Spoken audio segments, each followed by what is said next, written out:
천안 삼거리 전설이 내려온다. 사라진 그림자.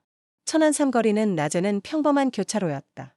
자동차가 오가고 사람들은 바쁘게 길을 걷는다. 하지만 밤이 되면 이곳은 살아있는, 겉조차 숨죽이는 공간으로 변한다. 달빛은 희미하게 아스팔트를 비추고 가로등 몇 개만이 어둠 속에서 떨고 있다. 바람이 불면 삼거리 한복판에서 희미하게 속삭이는 소리가 들린다는 주민들의 이야기가 있었다. 전설은 오래전으로 거슬러 올라간다. 삼거리 근처에는 오래된 장례식장이 있었고 매년 음력 어느 날이면 장례식장 근처를 지나던 사람들이 이유 없이 사라졌다고 한다. 가장 유명한 사건은 30년 전 한 젊은 남자가 삼거리를 건너던 중이었다. 달빛에 비친 그의 그림자가 길게 늘어져 있었지만 그 순간 차 한 대가 속도를 줄이지 않고 지나갔고 남자는 그대로 사라졌다. 경찰과 주민들이 찾아봤지만 그의 흔적은 어디에도 없었다. 그의 발자국조차 남지 않았다. 그날 이후 매년 그 시각이 되면 삼거리에는 그림자가 나타난다고 전해진다. 사람의 형태를 하고 있지만 얼굴은 없고 눈 대신 검은 구멍만이 어둠 속에서 빛난다. 그림자가 다가오면 사람들은 이유 없이 발걸음이 멈추고 숨을 쉴 수 없게 된다. 손끝이 얼고 심장이 쪼개질 듯 뛰기 시작한다. 한 청년이 있었다. 그는 친구들과 술을 마신 뒤 택시를 놓쳐 삼거리를 걸어가야 했다. 시계는 12시를 넘어가고 있었다. 바람이 불며 도로 표지판이 흔들리자 청년은 오싹한 기운을 느꼈다. 갑자기 그의 뒤에서 발소리가 들렸다. 같이 가. 속삭임은 낮게 떨리며 가까워졌다. 뒤를 돌아보았지만 아무도 없었다. 발걸음을 빨리 하자 그림자는 청년과 같은 속도로 따라왔다. 뛰어도 삼거리의 끝에 도착해도 그림자는 사라지지 않았다. 청년은 무서움에 지쳐 땅에 주저앉았다. 그러자 그림자가 청년 앞에 나타났다. 사람의 형체였지만 얼굴은 없는 검은 구멍, 검은 심연이 그의 눈을 삼켰다.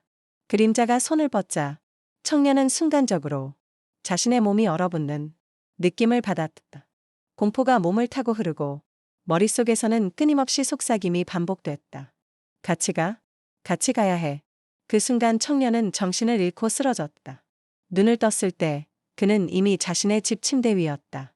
다만 손에는 삼거리에서 느낀 차가운 느낌이 그대로 남아 있었다. 이후 그는 밤길을 혼자 걷지 못했고 삼거리 근처를 지나갈 때마다 몸이 떨렸다. 삼거리에서 이상한 사건은 계속된다. 새벽에 버스를 기다리던 여성은 아무도 없는 차선에서 검은 그림자가 걷는 것을 봤다. 손을 내밀자 그림자는 그녀의 손을 스치며 소리를 삼켰고 눈을 뜨자 이미 그녀는 집 안이었다. 낮에는 평범하지만 그 시간, 그곳은 다른 세계였다. 전문가들은 이를 길을 잃은 영혼의 잔재라고 설명했다. 오래된 장례식장과 사건의 흔적이 남아 특정 시간에 그 기운이 살아난다는 것이다. 어떤 사람들은 삼거리를 통과할 때 그림자가 눈치채지 못하게 몸을 낮추고 빠르게 걷거나 아예 밤에는 근처를 피한다고 한다. 하지만 가장 끔찍한 것은 그림자가 단순히 보는 존재가 아니라는 점이다. 삼거리를 건너는 사람을 삼키고 그 사람을 그림자 속으로 끌어들이며 때로는 집 안으로까지 따라온다는 소문이 있다.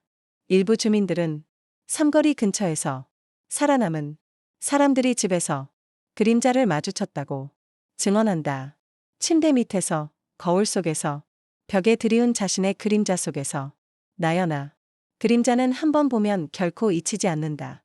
얼굴 없는 검은 심연, 발자국 없는 발걸음, 끊임없이 속삭이는 음성.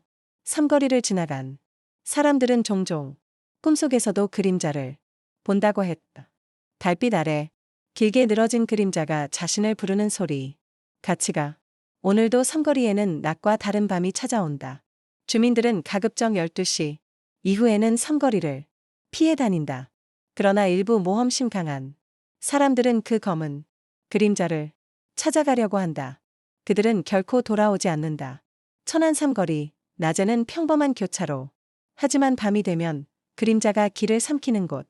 누군가 아직 지나고 있다면 조심해야 한다. 그림자는 기다리고 있다.